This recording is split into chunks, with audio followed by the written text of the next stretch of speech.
All right, I'm here with my boy Kim Robinson. How you doing, Kim? G'day, Tommy. It's good to be here again, mate. Yeah, I got some rants to go on. You got rants to go on. You know what's fucking crazy though? Is like yesterday. I got up at 4 in the morning yesterday. I go fishing. I'm fishing all morning. The tide goes out. The water gets so low. I can't cast without getting caught up on the reef. And so I'm just like 10:30, 10:45. I'm like, there's nothing I can do, man. I can't stay out here until 6 o'clock, 7 o'clock tonight because I got to be home for dinner to make sure my wife has food, make sure everything at the house is all right. So like I can't just chill out here. I got to go home. So I go and I have a beer. There's a little taqueria in Port Arthur on the way home from where I go fishing at that I'll go stop at every day, every time I go fishing. So I go have a beer, eat some chips and salsa, hanging out. Nothing's going on. I'm checking YouTube, I'm checking the internet. Nothing's happening. I cross the bridge into Bridge City, and there's a spot on the right-hand side. And I'm like, you know what? I'm gonna check one more spot. I'm gonna see. It looks like there's some water in this freaking canal. I'm gonna hit the canal. I'm gonna see if I can catch me some drum, hit up in there. So I stop in there 45 minutes maybe fishing in there, catch a couple of hard heads, couple of a couple of bullshit like just shit fish that I'm not gonna bring home. All right, cool. I get to Market Basket, which is the grocery store down the road. I get there and I open my phone up as I park. I open my phone up and I'm looking through YouTube, and the first thing I see is Glenn Beck, and it says, "Pray for my friend Charlie." And I was like, the fuck is Glenn Beck talking about? So I scroll and then I see Megan Kelly live streaming Charlie Kirk has been shot. And I'm like, what the actual fuck is going on? So I click on that and I start listening to that. She had Mark Halperin on, who had interviewed Charlie Kirk the day before he got shot. So, and I had just listened to this interview that morning when I first got out on the water at 5 o'clock in the morning. Still dark outside. I'm casting. I'm saying if I can't catch something early, casting out, listening to Mark Halperin interview Charlie Kirk. And then next thing I know, Charlie Kirk shot. And I'm like, what are you talking about? I was just in like I'm trying to connect these dots in my brain, and I'm thinking I do a podcast and I talk to a lot of different people, and a lot of Charlie Kirk is like, if I invited him on my podcast, he would be the most moderate interview I've ever had in my life. Like he's like just the most like milk toast guy. Like he's like boomer con. Like everything he says is expected. I can hear it coming out of my dad's mouth. And I'm like, this is insanity. And I'm thinking, like, I could very easily interview somebody and then tomorrow turn around and find out they have been shot for their Yeah, opinions that they expressed on my podcast. That is insane. That is only one of the most insane things I have ever like contemplated in my life. yeah, it is. It is scary. It is like, and you know what you're saying about his opinions. Like, over here in Australia, he's very popular, especially with young people, because on TikTok and Instagram, because like, they'll edit little shorts of him Mm. talking to different people, and all. Obviously it's fake often because it's all theatrical and stuff like that. But like, there is a lot of young guys, but also chicks, but a lot of young guys who are consuming his content. And it's because there's a rejection to what they're being forced to hear, like to be, what they've been told in school, what they're being browbeaten into knowing. And it's funny because, like I said, it's controversial to have opinions that are from the 1970s, from the 1980s, from the 1990s. And so Charlie Kirk, for what they're seeing, they don't watch all of his stuff, but they just see little bits where he's arguing with, like, let's say trans identity or that sort of thing. And to them, it's like they enjoy that. And so he becomes a real like celebrity among them. And then so when you see him shot, it's a lot of the younger people, like my niece, for example, people like that, they're the ones who are responding. Whereas older people, I don't think many older people like my parents' age really know who he is Oh, my over here in mom was in Australia. shambles. My mom Yeah, was in shambles yesterday. She was crying. She was like, I listen to him all the time. yeah. Like, I I listen to mean, this guy. It was like, because like he encompasses what these people think. Like, it's a very, very easily digestible, like conservative point of view. It's like Reaganism, maybe some George Bush kind of like ideas. And I'm I like, disagree. I disagree with all the stuff that he would say. He would have the very, let's say, safe as far as American conservatives go on foreign policy, like Israel and stuff like that. But there's part of me that likes to believe that eventually he would have gone down more of a Tucker Carlson sort of path, where he would go from being an interventionist, a Zionist, America should be hmm, doing all these things overseas, to being someone who realizes down more of a Scott Horton path or a Pat Buchanan hmm. path Yeah, as yeah, far as yeah. foreign policy goes. Yeah, I mean, he And was I think friends that with was Dave there anyway. Smith. Like, he Yeah, was that's right. friends with people we know. Like, that's Yeah, that's crazy. right. Yeah. Like, we Well, I know mean, we're like one, we're like what? It's like the 6 degrees of Kevin Bacon, right? We're 1 degree removed from this guy. Like, well, we he's know how people that knew him. yeah, and I think he was more at times liberty adjacent, if you will, than Mm, Austin Peters or someone like that. You know mm. what I mean? Like it's not, and one would call themselves libertarian and one would call themselves conservative, but like that nationalism is so entwined that it's really hard to differentiate between the two. Yeah. For me, it doesn't matter. I mean, like I just wrote a piece for the Institute and I sort of said in it, and I think I said it in chat with you guys that if Greta Thunberg was murdered like this, then I think we would see the same reaction of hatred thrown her way that we're seeing from other people when it comes to Kirk. But at the same time, we'd also see the same sort of stunned reaction among other people because, like they're both sort of like, different extremes, but they're both celebrities on social media as such. And they've I done had nothing other than say words. I had seen the other day, and I don't know exactly what was going on, but it was like I think Tim Pool reported Greta Thunberg's like flotilla had been bombed or something like that. Yeah, I think it was a flare discharge. Yeah, it was something like that. Yeah, but I was actually like really concerned. I was like, look, I mean, the girl's a retard, but I don't want her to die. You know, No. like, you know what I'm saying? Like, I don't wish death upon people because they have different opinions than me. Well, And it's just like it's so mind blowing to me that like anything like this can happen because I think of his kids, right? That was the first. I mean, you saw me in the chat. Like the first thing I said, those poor babies, those poor yeah. babies, they got to grow up the rest of their life. They're what, 2 and 4, 1 and 3, something like that. I've heard different like um, people like report it differently. They got to grow up the rest of their life. Their dad's murders on the internet, and they're not going to ever remember him. But it's also like if we let's go to the extremes, right? Say Nicolae Ceausescu, the dictator of Romania, the communist dictator of Romania. Now, you and I both don't like communists. We don't like dictators. We don't like these human beings. But Mm. there, for me, and I'm sure for you too, there is something absurdly inhumane about watching them get executed in the manner that they got executed. Like there's Gaddafi. like Gaddafi, yeah, Gaddafi, exactly. I We hate all my came, we life. saw, he died, and it Yeah, was not funny. It was not no. funny. It was not funny. There was a putrid nature to it as well, like with the sodomy and things like that. But like, I don't want to see if I disagree with someone's points. Politicians are different because they're instruments of bad things. But like, even then, like as that extreme. So I'd like to think that there are like I'm seeing a lot of people that don't like Charlie Kirk as a political pundit, right? But they're stunned. They're like, wow, this is wrong.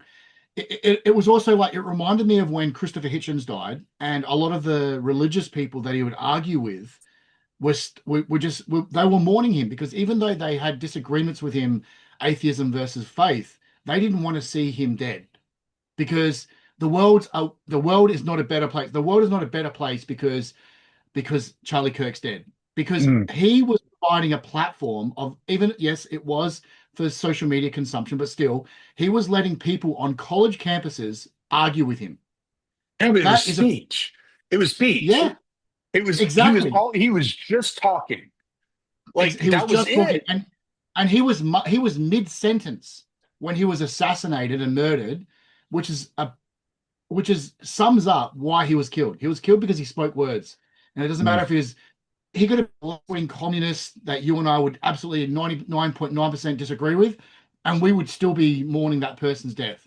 And just as he's a right-wing, conservative, whatever, I think he had every right to say the words he said, and he was still young. He was 30 in his early 30s. He was He could 31 have years old. yeah, he could have matured his ideals and principles over time. And the onus was up to the people to disagree with him or who knew him to convince him with a better argument and a better way. And there is no shining light on the hill of dignity when you assassinate someone. That is Well, the and opposite. yeah. And it's like I told my son, because I texted my kids yesterday, and I was like, look, I was like, y'all may not even be into this conversation. Y'all may not know who this guy is, but this is going to be a turning point in the nation. Like this is like up there with when Reagan got shot, or when Malcolm X got assassinated. Like this is that type of murder that we witnessed today. I was like, just be aware of the historical nature of what you're seeing today. And one of my boys came back to me, the one that I always talk about. He's 21. He works for the electrician. He's an electrician's apprentice. And, he's just a blue collar guy, you know. And I know he listens to my podcast all the time. He and I go fishing all the time. We went to New Orleans a couple of weeks ago for UFC. Like I'm really close with my son, and he goes, yeah. He goes, I was so shocked when I saw that he was dead. And I was like, you know who he was? He goes, I listen to him every day. And I was like, fuck, you know? And like the impact that it has on these kids. I mean, my son's 21 years old, and he's pretty laid back, pretty calm. He's nothing like me. He's very chill. He doesn't like rise to antics and get emotionally like caught up in shit. But Yeah. I'm like, fuck, man. Like that sucks, you know? And I told him, I said, when they can't beat you in an argument, they will kill you. Yeah. I mean, that's all I had to say to him.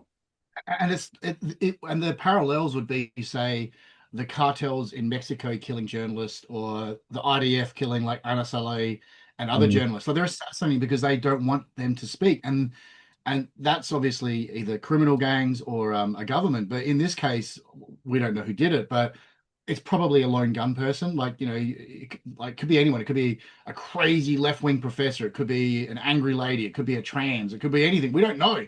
But it's funny what you're saying, that conversation with your son, because yesterday I was on a job site, and like the site manager, my mates are carpenters, some blokes that are brickies and stuff. All these guys were talking about it because they know who he is, because we have social media over here too, and that culture permeates on our social media. But the one that was really interesting to me was my friend who I went to university with back in the late 90s, and she's in Malaysia, so she's Malay Chinese, mm, and her friends, they follow, like they consume Charlie Kirk on their social media because they see someone like him as an anti-Western voice. Because and that sounds weird to us in the West, right? But the yeah. reason for that is she sees him, like, and her friends, as someone who's standing up to the woke ideology. Because where they are, like, she works in a company that liaises with a lot of universities in Australia and overseas. They are getting a lot of Western government and corporate university type ideology coming in. And a lot of that is diversity, equity, and inclusion stuff. A lot of that is the destruction of meritocracy and to push quota systems in and all these sort of things, and a lot of ideology.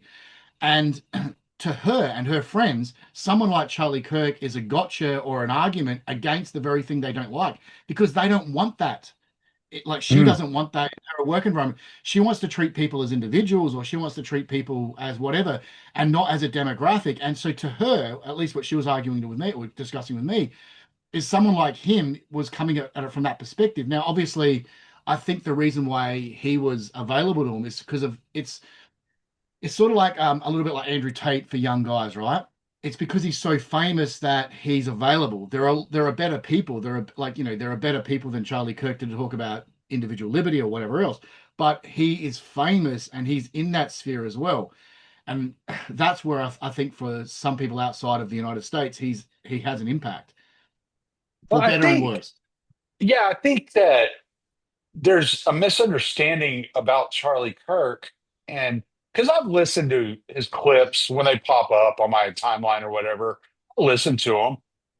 I know I didn't find him to be over the top one way or the other. To me, I said it earlier. I found him to be milquetoast boomer con. Like he's he's American traditionalist, Christian morality, get married, have a family, you know, those like that type of stuff to me, like does not move the needle with me. It does not. Yeah. I listen to it and I'm like, well, yeah, like obviously, Do you think it's because well, do you think it's also because like you and I would come across blokes with those opinions on most gigs that you do? Like when you're working, you'll probably come across like 10 guys, and they don't even have to right, be white Christian dudes. They could right. be an Indian dude, they could be like I could come across Afghani Tylers that have same Anybody I opinions. work with, man, it doesn't matter where they're from. And it's That's like and I think when I see them like kill him in this public way, and then people are celebrating, and I'm like, you just hate like regular people. These are normies listening to this yeah. guy. This is just an And I think average guy. and I think we're like so obviously like a lot of people that I can think of that don't like him is because of his positions on Israel, Palestine, right? And that's where I would tremendously disagree with him on, because he does come across very Zionist-like, and that again is very common, unfortunately. But the other areas would be on a lot of the trans and gay rights and things like that, and even his opinions on traditional marriage. And I think individuals have a right. And I think what happens, especially through American politics and what we're talking about before with the academic intrusion of people's opinions, is like trans and gay rights or whatever else is an individual choice. But when it's a diversity, equity, and inclusion, and it's a mandate, and you and I are told that because we're cis white males that we're inferior, except for when they need a whole dog, when they need a truck driven, when they need, Or manual labor performed. a teacher can like keep information away from parents. Like there's all kinds of things that are Yeah, involved in this. That like it's like, wait a minute, like this isn't all individual rights. Some of this is like uh it's like a subverting culture that's like taking hold and trying to get in touch with get its grip around my children. And yeah, I'm the parent, yeah. like lay back. I was really Listen, like I was really upset about having to get on this podcast and talk about this, not because I had to talk to you. I just don't want I don't like this subject. I don't. I don't want to talk about this guy who's 31 years old with two young kids, a young family, a young wife, getting murdered like for the public to see. And I'm sitting outside and I'm thinking about it. I'm thinking about it. I'm thinking about it. And there was a story that keeps popping in my head of Saint Moses the Black. And so I texted my spiritual father, Father Turbo, and I was like, man, I was like, I'm about to record a podcast, and I'm like not really like comfortable with what I'm about to record. And but the story of Saint Moses the Black keeps popping up in my head. Can I get some advice? And he tells me, he goes, yesterday was Saint Moses's feast day. Pray to Saint Moses and have your conversation. And I was like, oh shit. And Saint Moses the Black, all right, so he was Ethiopian. He was a gangster. He freaking was a robber. He's also known as Saint Moses the Robber. Um, and he robbed people, and he like what you would think of like Somali pirate type person. And he had a gang that followed him around, and they were ruthless. And one day they robbed a monastery, and the monks at the monastery said, "We give you all we have." And so they helped Saint Moses and his gang load up all their possessions onto the gang's wagon so that the gang could take all their stuff. And a while later, St. Moses came back to the monastery because it was stuck with him, and he ended up becoming a monk in the monastery. And eventually, they were robbed while he was the abbot at the monastery, and he was trying to help the robbers load up all the monastery's gold and possessions into the wagon, and they killed him, and he became a saint. And it reminds me of what one of the things that Charlie Kirk said was when you stop talking, the only solution becomes violence. Yeah. And it, he had that, like, no matter what you think of Christianity, no matter what you think of Protestantism, what his theology, whatever it is, you can talk about all those things at some other time. But he had that spirit of I have to find a way to keep the peace, to give, to be Christ like, if you will, and to give of myself so that we don't turn to violence. And the thing that he said was going to solve the potential for violence got him killed. And I worry about what comes next. Yeah, I agree. And you know, that's a good analogy because it's also like what you're saying about your concern with things being pushed on your children and what's being taught at school and that ideology. Well, the same would go for people that aren't of a particular Christian denomination or who are atheists or agnostic. It's like it should be a choice of the parents and their community and their family to direct that spiritual or that philosophical or ideological upbringing and not something that the state should impose upon them. And I mean, we could discuss schools in general, like, another podcast. So it goes like to the very people that are critical of Charlie Kirk and his criticism of like DEI and the whole current woke thing, the very things that they don't like taught in schools, we could also make the rationale for them as well.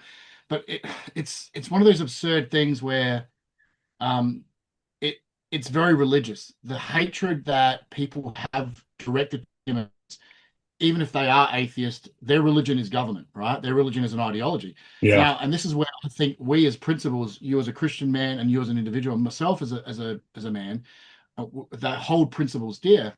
It's very tempting when someone puts a Pinochet like avatar saying, um, "We need to throw communists from the helicopter." Right? Mm. Now, what does that mean? Does that mean anyone that said, "Oh, I think communism might work"? Do we throw them from helicopters? Like, you know what I mean? Like, or politicians? And again, that sort of attitude that if we disagree with someone's violent, coercive ideology, they themselves haven't done violence. They've just got a belief. Do we execute them for those thoughts? No, we talk to them. We have a better argument. We set a better example. And I think that's, we don't have to agree with Charlie Kirk, but that's a perfect example. Like, so on the right, they will think that it's horrible that he's been murdered, but then you'll hear a lot of rhetoric on the right that we should kill all communists or all Marxists or all trans or whatever else. So it's very easy to Yeah. mingle the two when it comes to a call for violence, and that's bad. So yeah. Well, and it just keeps going back and forth, right? Because you get like the shooting of Steve Scalise and at a baseball game, and then the right's like, hey, like that was one of our guys, and so then they start cheering on, the abduction of Gretchen Whitmer, which was a complete FBI fraud. I don't care what anybody says. Michael Tracy did all the work on that you need. Like Gretchen Whitmer was not getting kidnapped. She if she were going to be kidnapped, she was going to end up at the Hoover building. Like it was like she was going nowhere. But then people cheer that on, and it's just kind of back and forth. I've seen people today, and I don't get on Twitter very often, but I kind of wanted to know what was going on. And I do want to talk to you about that here in a second, because I think there's some interesting things I noticed. But one of the things I did notice that I didn't find interesting, I just found disgusting, was McCarthy didn't go far enough, et cetera, et cetera, et cetera. And, you know, obviously there were communists in our midst during the McCarthy era.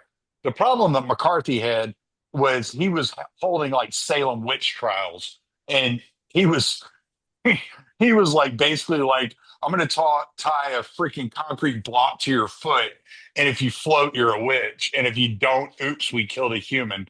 Like that was his kind of like the way that he attacked that subject. But what one of the things I found interesting, and I posted this last night, and I actually like for you specifically was Josh Thompson, like what he had to say about the situation, and it struck me because the first one I saw was Aljamain Sterling, and I was like, wait a minute, like this is crossing over like cultural lines. Like this Yeah. Charlie Kirk murder is now in the UFC realm. Like if you go to there's a MMA news channel I check out every day, and they do like a 16-minute video, and it tells you all the news, like little clips of the news of the day. So like usually like 6 or 7 stories, and it just kind of gives you a little blurb of what's going on for the day. One of the biggest stories on there was UFC fighters' reactions to Charlie Kirk. Um, Ernst Roots, who's South African, had had tweeted out today that in South Africa they're putting a wreath up at the U.S. Embassy in remembrance of Charlie Kirk. Like, so what you're saying about the kids in Australia knowing who Charlie Kirk is, this is worldwide.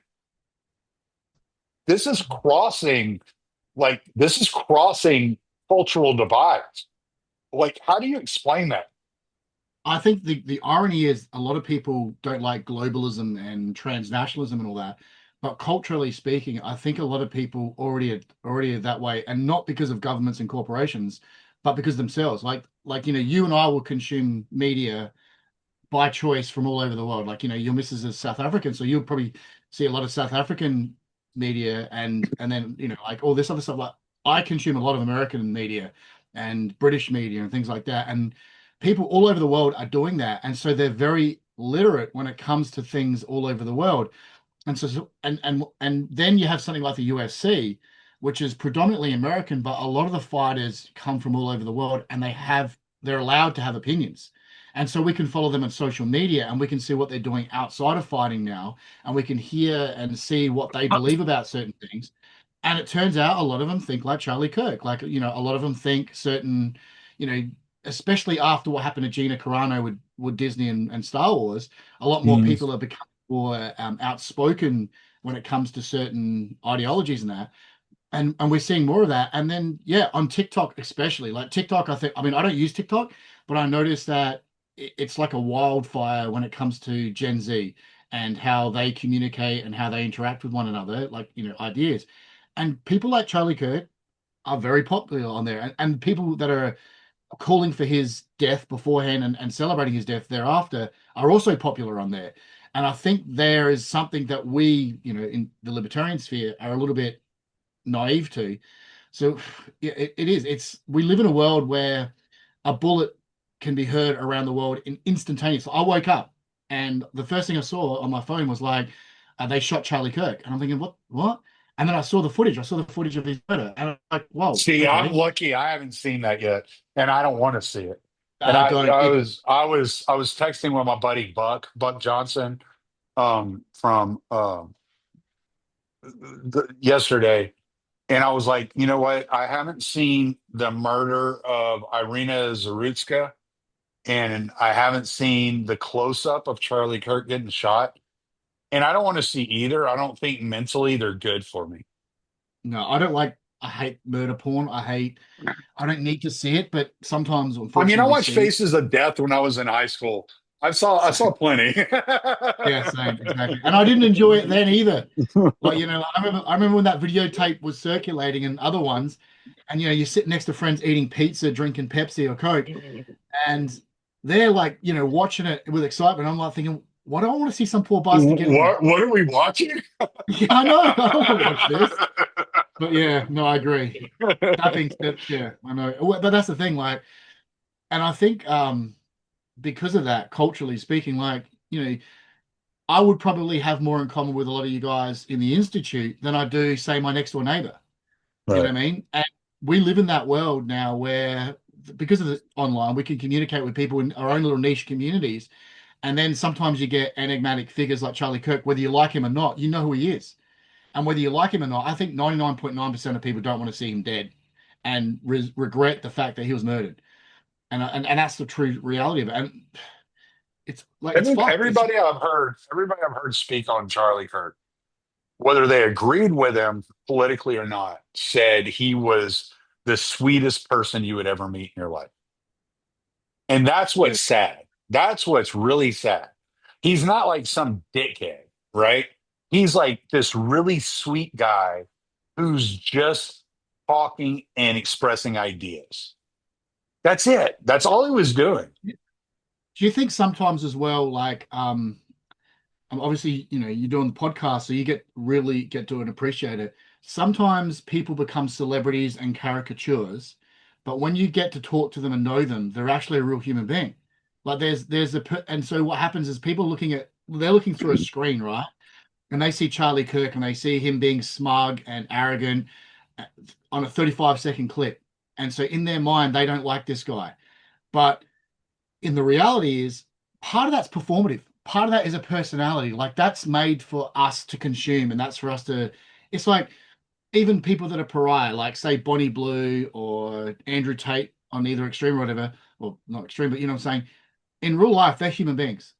Like Mm, for the most part, most of these people, they're human beings, and they may say things simply or do things simply to get clicks, to get likes, because they're a product and because mm, the rage is what fuels their income. And I think sometimes with Charlie Kirk, his celebrity was based on the people that he was pissing off and upsetting as much as it was the people that were agreeing with him. And that's where the average person will never meet a celebrity. They'll never meet a musician that they love. They'll never smell their putrid breath or their perfume. They'll never touch them. They'll never know them. And it's a different thing. Like I remember when for a UFC thing when like Harley Davidson Australia was sponsoring the UFC back in the day, and Hugh Jackman was promoting the mm. Wolverine movie, it's Harley Davidson, right? And so it was sort of tied in with the UFC. And you meet someone like that, and you see that they're a tired, sincere human being, and they're not the Wolverine, they're not the boy from Oz. They're just a human being on the phone to their wife. They're tired, they're exhausted, they're friendly, they're charming, they've got a job to do, but they're a human being. But you tell that to all the other people that have opinions on them, but they have opinions on them based on a perception that's a digital keyhole that's not true. And I think politics, ideologies is fueled by perceptions that are based on misinformation and slithers of information, which is what goes to what you're saying about Kirk. So one of the things I always said when I started my podcast was I don't do my podcast to get famous. That was never the intent of doing this podcast. It was because I wanted to have conversations about things I found interesting and I wanted to keep them like kind of like diary these kind of intricate conversations for my children. That was like my number one like objective was to have something for my kids to look back on in future dates and go, wow, my dad was talking about this back, 30 years ago and like it's still a Yeah. fucking issue, that type of deal. And so I never have been one of these people that turn on just a personality. It's always like me. You get me, no matter like what, like how dirty and nasty and crude I can be. This is just who I am. I worked in the oil field. I've driven truck. I was infantry, and when I was in the military, like some of the things that come out of my mouth are definitely not what you would consider politically correct. And I get it. And I just say what I think at the moment. Sometimes it's really funny, and it's like, oh shit, I can't believe I just said that. And you just go on with it and have a good time. And I mentioned this to my buddy Buck. He does the Counterflow podcast, if anybody's wondering. Like me and Bug Johnson are really close friends. And I mentioned this to him a couple of years ago when we were talking. He goes, well, you've succeeded. Because there's no mistake that when I hang out with you in person, I get the exact same person that I'm talking to whenever we're online. You know, and so I like that. But I think there comes a point with somebody like Charlie Kirk who did like 5, 6 hours streams. at these colleges, and like what you're getting out of the guy isn't fake. Sometimes somebody would say something that he found ridiculous, and he would kind of chuckle under his breath as he's arguing with him. It would come across as smug, maybe, if you see it in a 35-second clip. But if you see the entirety of the conversation and what's going on, like you might be like, yeah, that was kind of absurd. Like, because I've seen 35-second clips of Charlie Kirk talking to some chick that says she's a trans guy, and he asks her straight up. He goes, "Well, tell me your story." And he sits there and he listens to her go through her whole thing. And he goes, "Man," he goes, "Yeah, that's really tough." He goes, "What I would say before I went and put myself on drugs that were going to completely alter my biology and hurt me chemically my body, I would go have somebody like go have that conversation with somebody who specializes in the brain. And maybe you can come and be comfortable with who you are and who you were born as. And that's sympathetic. That's empathy. Like no matter what people, some people want to say, well, no, you're talking her out of being trans, so you're transphobic. It's like, no, he's encouraging her to be her. Like Yeah, that's that's what it is. And so I think part of it is perspective as well. Like, I'm sure there are a lot of people that have heard me. I mean, I I'm nowhere near Charlie Kirk. Charlie Kirk had tens of millions of subscribers and viewers, and he was a worldwide phenomenon, apparently. I got tens of thousands, like that's about it. And I know how these people approach me. I know how I get talked to when I'm emailed or messaged by these people. They talk to me like they already know me. I don't know them. They know me. And I yeah. have to accept that. And Charlie, when you get to that point of like a Charlie Kirk, where it's tens of millions of people know you and you don't know them, there's also a part of you that's defensive. You're Yeah, I agree. you got your guard up constantly. So, I mean, I can't speak to Charlie Kirk's mentality. All I can say is I've heard plenty of people that I have respect for that have known or met Charlie Kirk at some point in time. And every single one of them tell me Charlie Kirk was the sweetest guy in the world. I heard Sean Spicer today break down in tears at the end of a show because he goes, you know what? He goes, yesterday after I found out the news, I looked back at my text thread between me and Charlie Kirk, and I realized that for the 3, 4, or was it 5 years, whatever it was, that I've known Charlie Kirk since the moment I met him, it was always me asking Charlie Kirk for a favor. Come on my show. Do this for me. Can you do that for me? Can you do this for me? He never said no. He always said yes. And never once did he ask me for a favor in return. Never once did I offer to do anything for him, but never once did he ask me to do anything for him. And I felt so bad because I felt like I used a perfectly good human being that was just in it, like to give.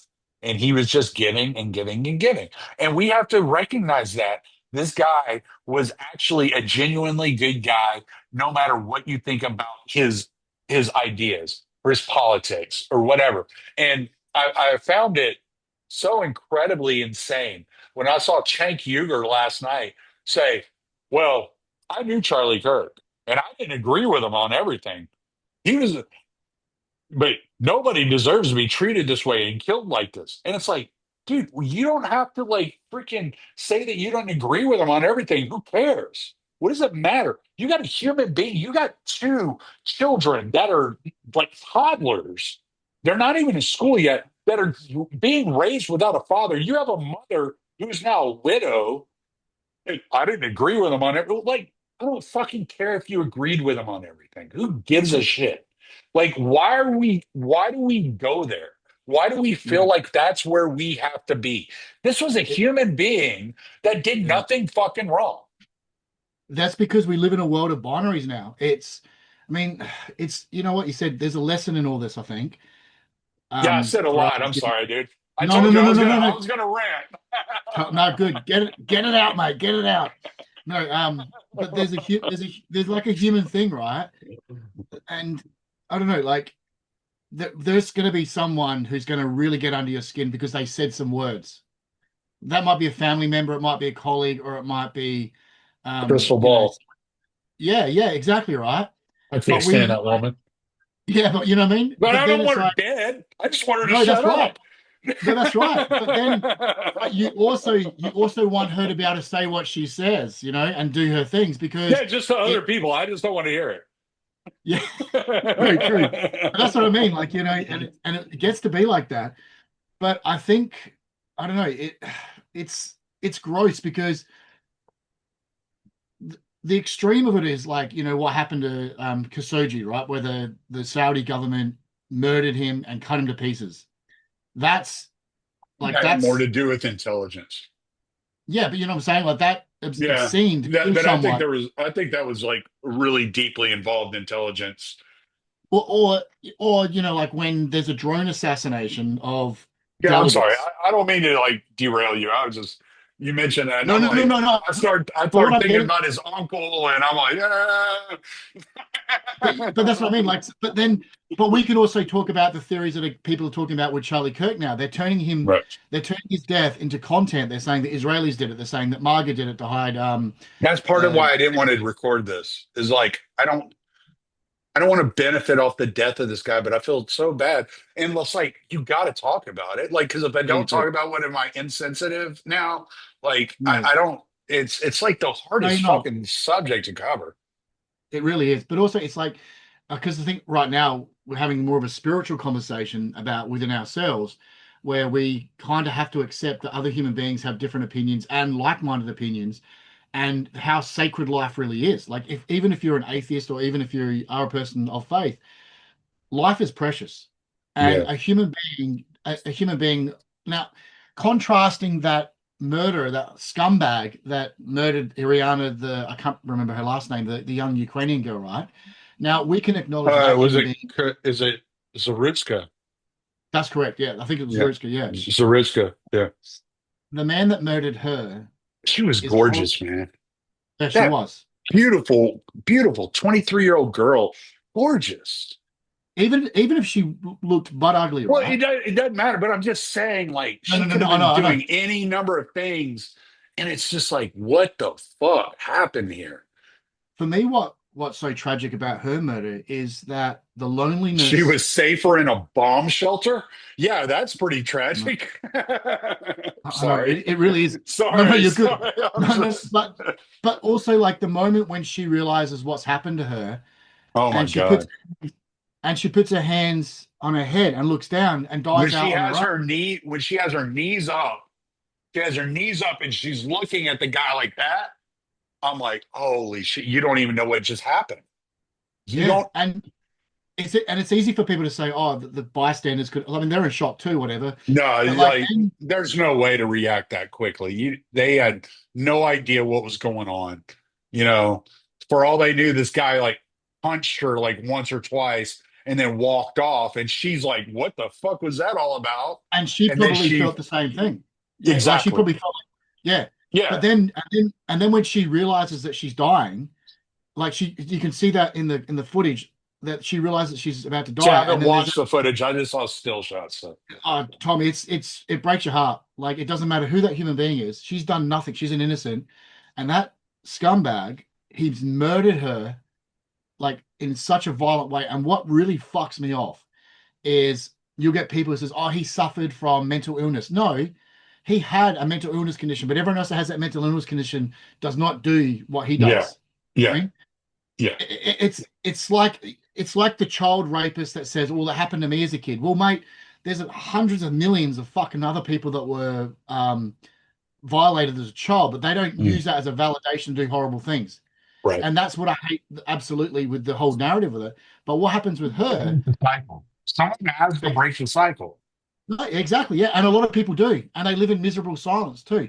But with Mm. her, it's and I don't want to conflate her and Charlie Kirk, but there's a reality that Yeah, but there are people there's that like a relation to this like just brutality that America is becoming this brutal nation in which we are just executing people on camera for the world to watch.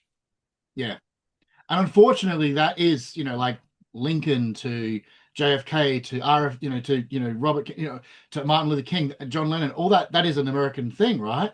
But it's not unique to America. And the thing with her is that you'll have people that will denigrate her murder and turn it into race politics.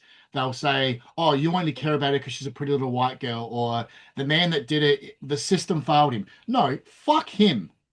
The fucking system is what enabled him.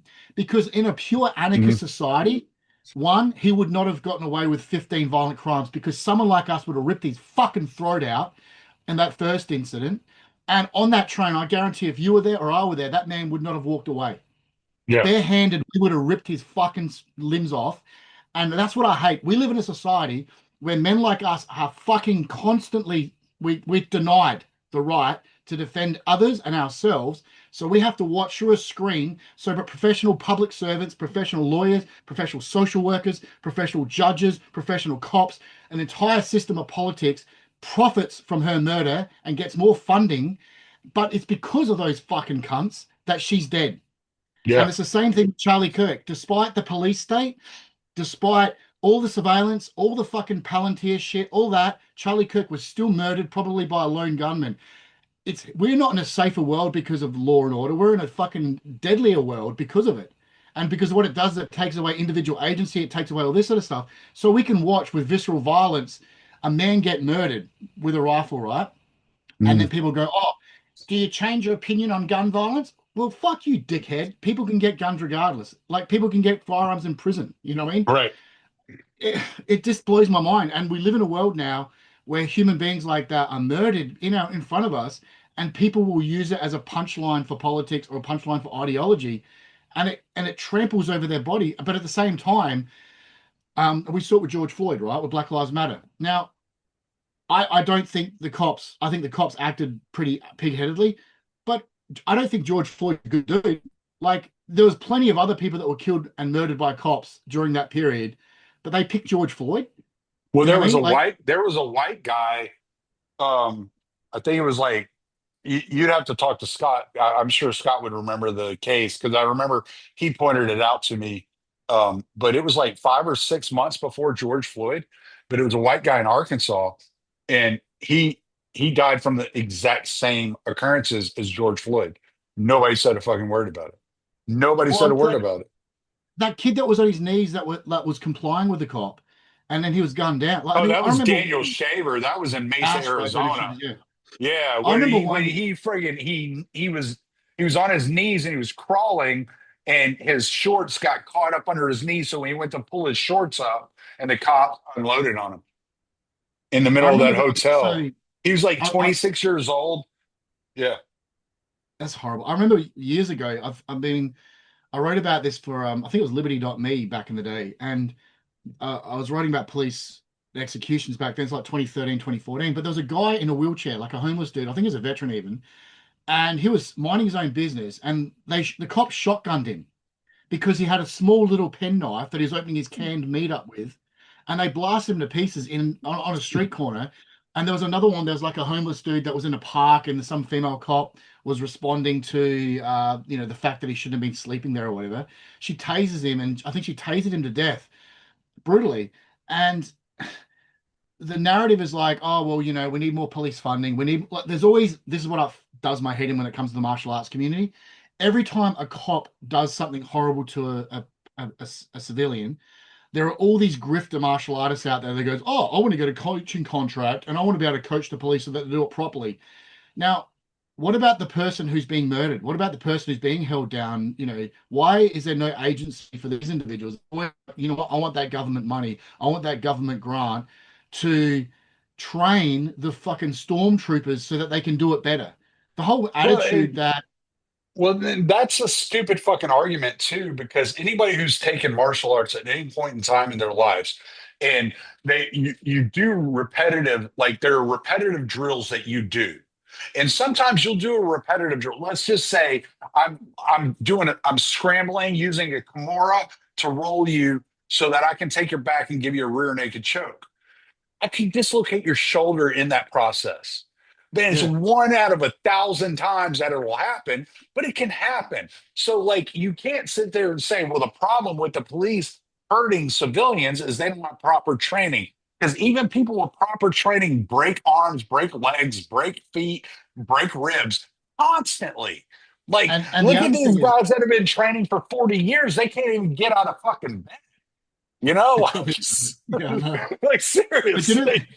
but the other thing is, this assumes that these cops in this case aren't moral actors.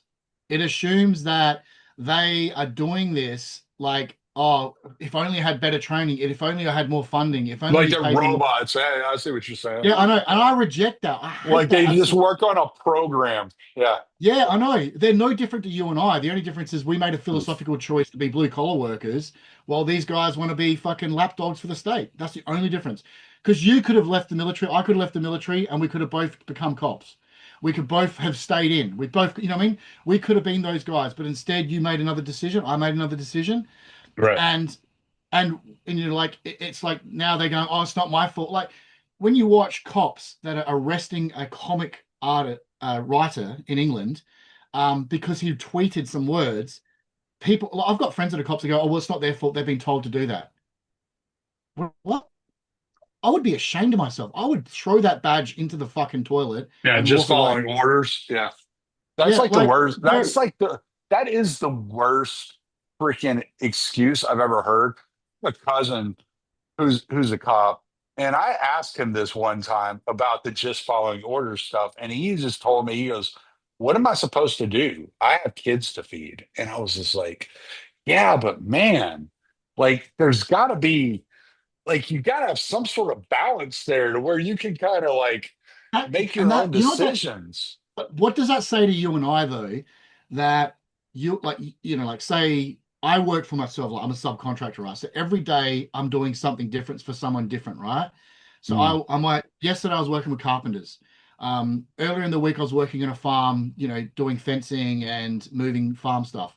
Like today I want to do some writing for the institute and talk to you and that. I might on the weekend work with my dad. I'll sell comic books. I'll dig holes or whatever. There's always gigs out there, right? right. Now, why is it people are saying to me that my moral choice and my decision to actually work and help people and do this sort of stuff is invalid?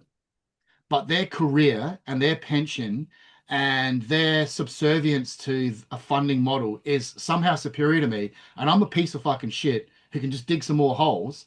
But they can get this, you know, union paid pension and they can get state government money and all that. And they're a better human being because they've got kids, they've got a wife, they've got a mortgage. That to me is the most mercenary thing I've ever heard.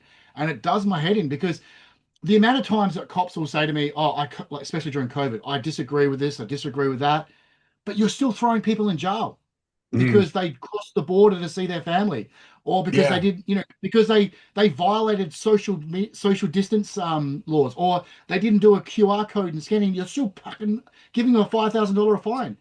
That to me is the weakest form of human being. There was a No, it's not. Fuck them. there was a story years ago, and I want to say it was somebody crossing the bridge from Pennsylvania into New Jersey, the old lady, and she had a firearm under her seat. And in New Jersey, you're not allowed to carry firearms in your car, regardless of anything. Like you can't have a firearm in your car. And she got pulled over as soon as she got into the state of New Jersey. They asked her if she had any firearms. She's like, "Oh, you know what? I might have forgotten to take my firearm out from under my seat before I left the house," because she lived in Pittsburgh in Pennsylvania and she could carry it in her car in Pennsylvania, but she couldn't carry it in New Jersey. They ended up throwing her in jail. It's like you got to have some sort of common sense. Some sort. Tom Woods always told that story about the Amish guy that sold the skin cream. Do you know the story? No. Okay, so there was this Amish guy that made this skin cream that it was like a lotion, and he would he would make it and he would sell it out of his little Amish store on the side of the road. And somebody came by one time and bought some. They said they had skin cancer and they tried everything the doctor prescribed them, nothing worked. They're like, screw it, I'll try this. And they used it And then the guy wrote the Amish guy review, it cured my skin cancer.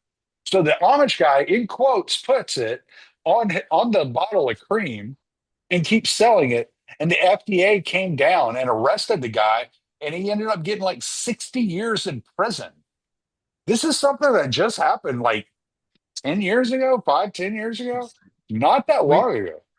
I mean, there's here, like say for example, there was a lady a few years ago, an old lady, and she was making marijuana cookies for people with cancer and that couldn't, because of the medical treatment, especially with if they're on a lot of painkillers, they have no appetite. So she was making it. Cops raided her. They did her. Like, it's not like she's some, like the caricature of a druggie type. She was just a human being. And bringing it back to the Iryna Zarutska murder, like where I get so annoyed about it is despite all those cameras, despite the police state that we have, despite the United States having the biggest government in the world, despite having all this, back the blue and all this kind of bullshit, despite that, this fucking man, was it 15 times? Like 15 times he had Or done I think it violent was things. 14 or 15. Yeah. Yeah. Yeah. Now it reminds me, there was an incident here in Yeah. South Now Australia. there is a movement. I want to like just get your opinion on this real quick. There's a movement here that's saying that when it comes to a situation like this, because a lot of these prosecutors, a lot of these judges are funded by Open Society, the George Soros NGO, Open Society Foundation, and they're getting their funding from them. And what these people are saying is like, you know what? You want to come in and do cashless bail, okay? You want to let these people just keep walking out on the streets and getting out of prison after 14 or 15 different situations where they were violent offenders. Okay, but now the judge is liable. And I think that's fair. Like the I next think the next case that pops up, now the judge is liable because you didn't want to freaking prosecute this guy. You want to let I him think go? yeah. Well, I think in most cases though, the prison and all that actually protects these people from us. It protects the people from the victims. It protects the people from the wider community because these people are put in a place where they're fed, where they're guarded, where they're given a lifestyle and stuff like that. Well, this assumption that throwing someone in jail is a punishment or is whatever else for a heinous crime is absurd. Like, I mean, here's an example, right? Which is similar to what happened to the Arena Zariska is about, I'm going to say close to 10 years ago, just at the shopping complex near me, there was a woman, she just done night shift, and she went to the teller machine to get money out for her kids. So it's later at night, right? Mm. So a man went up to her, a man who had just been released from prison because he's got a mental health disorder, which is half of Australia now. But he basically he It's didn't want to half, leave. it's half of the Western world. Oh, it really is. It's There's money to be insanity. there's I money to think be there's made by like mental health. I think there's something like 60% of Americans are on SSRIs. Oh, That's I think absurd. I think Australia, like not to change the subject, but I think No, Australia is like I think Australia is probably the most disabled nation in the world, and then the other half of Australia is support workers, disability support workers. Like it's the biggest boondoggle ever. But going back to this lady, right? So what happened is this person, he'd just been released from prison. He was a very violent human being. He'd done horrible things. He didn't want to be released. He went to the local police station and presented himself and said, I want to go back to jail. I don't want to be out and about, right? So a couple of weeks later, and I know this because a prison officers had told me, like a prison officer that I knew well, she told me, and she knew this person extremely well, like she in her prison that she was working at, and also from people that were police officers at the local police station this man presented himself to, the first responders included. So Mm. what happened is he wanted to go back to jail. So what he did is he found this random lady. He bashed her until her brain was all over the pavement. He sat there and waited for the police to come. He used her as a prop and he went back to jail. And he got everything he wanted. He got the support, he gets the food, he gets the institutionalization, he gets the stability. Now, this human being that murdered Zarutska, he is someone else who was a dangerous human being, not because of race, not because of any ideology, but because as a human being, he's extremely selfish and entitled. And the world is dangerous when we enable individuals that can do these violent things for whatever reason. And then when you tell the victims and you tell the wider community that they cannot defend themselves and they cannot respond. So instead, apparently, the solution we are told is that we have an Yeah, I entire mean, yeah, you look at like Daniel Penny, like how many guys on that train were looking at the situation and thinking Daniel Penny, I don't want to be that guy. yeah. That's right. And then on top of that, we're told that the system is we have all these laws in place. We have all these professionals with pensions and careers, from the social workers, from the judges, from the lawyers, from the cops, from the prison officers, and every single one of them see that murder as a means to an income. That's Mhm. what they do. I guarantee that 90% of these people cynically don't give a fuck about Iryna Zarutska. They just Yeah. see that situation as a means to more funding. And to me, I hate that mercenary mindset. And it fails individuals like her, it fails women like her, it fails us, it fails every individual out there who is threatened. In Australia recently, like last year, we had a And you know serial what I stab. saw when I saw that Arena's Ritska, just to put a cap on that. When I saw that, I saw my daughter. My Yeah, daughter's 20, 25, 26 years old, you yeah. know, not much older than this girl. And she's Well, not in any better shape to take care of herself than this girl was. even you and I, if we're sitting there minding our own business on a train and some guy reaches over and starts stabbing us, it doesn't matter if you're like Bruce Lee or the best, a Tony Blair or the best self-defense expert out there.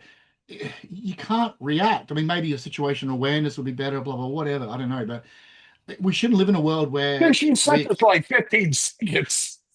yeah, that's what I She mean. had no idea what was No, going that's on. right. This Exactly. And guy that's, like attacked her out of nowhere. He should have never been in that situation. I know his mother had tried to get him locked up, like into a mental institute. His mom had tried to, but because he was in his 30s and she didn't have custody over him, she couldn't get him locked up. But it's like America did away with that system back in the 80s under Reagan, right? We had we had a system in which you could put somebody in a mental institute against their will and hold them as if it's a prison. And that was a different time. But Geraldo Rivera, with his investigations, got rid of that shit. And so now, no, but he investigated one that was abusing people. And there's a history of abuse through like MK Ultra and stuff like that, where they were abusing these people that were locked up in these mental hospitals. So I don't blame them for being subject a suspect of it, but you got to do I look something. at it, I look at it more in an impulsive react and respond situation, right? So the dude that did that, clearly he'd done 15 other times something similar or something as violent, right? And what I'm getting at is Yeah, he also just another. attacked his sister like right before that or something. Yeah, so like so we know, like, but if I was to kick him in the head and turn his spine into liquid, I would be the bad guy. When he did that. Like, let's say I'm standing there and I see him pull a knife out and go to attack someone, and if I dropped him and I stomped his jaw in, I'm the bad guy, right? Right, right, But right, right. but then when he does this repeatedly, he's the victim because he suffers from an illness. And it's the same thing with like in Australia last year we had a guy that went on a rampage and targeted women and women with children with a knife and tried killing them because of his quote mental health issues. And um, the only reason why he was stopped was because a cop broke protocol and she went in there and she shot him. Now, the fact that the security guards at that mall were unarmed, that every single one of his victims were unarmed, and like in Australia, that's a taboo subject because they go, oh, well, then people just go around randomly shooting like in America. No, the reason why there's a random shootings, as you well know and everyone else knows, is because no one shoots back. Now, this incident in Yeah, you don't get Australia, random shootings in places like Texas where everybody's carrying a gun. yeah, You exactly. get That's what I random meant. shootings in like New York or Minnesota. Like you get random shootings in places where nobody else is carrying a gun. And the crazy thing is, so now the Australian response is to ban knives like in England. And how's that working out for England? You know what I mean? Like it's stabbing capital. And so That's what happens ridiculous. is, Like, that's like one of the most. I need to ask you about this. Like, yep, you'll have. What the fuck are you supposed to do as a fucking working man that can't carry a goddamn knife? Like, we carry knives because we need knives. Like, there are it, situations where we need a knife. it's going to get to the point where we're going to live in a bubble and we're going to live in a prison cell because the insecure people the neurotic and insecure rule the world because next it'll be hammers, next it'll be baseball bats. I mean, even in Australia, like if I had a baseball bat by my front door and I was done by SAPOL, I would get done for like, something like, we don't have the rights to defend ourselves. And there's a putridness because there's an incident I can also bring up with a baseball bat, which is a perfect analogy for this. Is there was a lady that I used to coach years ago. She had an ex who had domestic violence, history of domestic violence against her, raped her, all this sort of stuff. She had a restraining order against him repeatedly, right? He would go to her house, break in through a window, and then continue to do bad things to her, right? When she started training with me, she was angry, really angry. And so we got to punch in the bag, we got to kick in things, we got to hit in the bag. I gave her a Right. small little blue baseball bat, and that satiated herself in the knowledge that she could defend herself, right? One day I get a photo of a dude on the ground, naked, crying with like welts on him.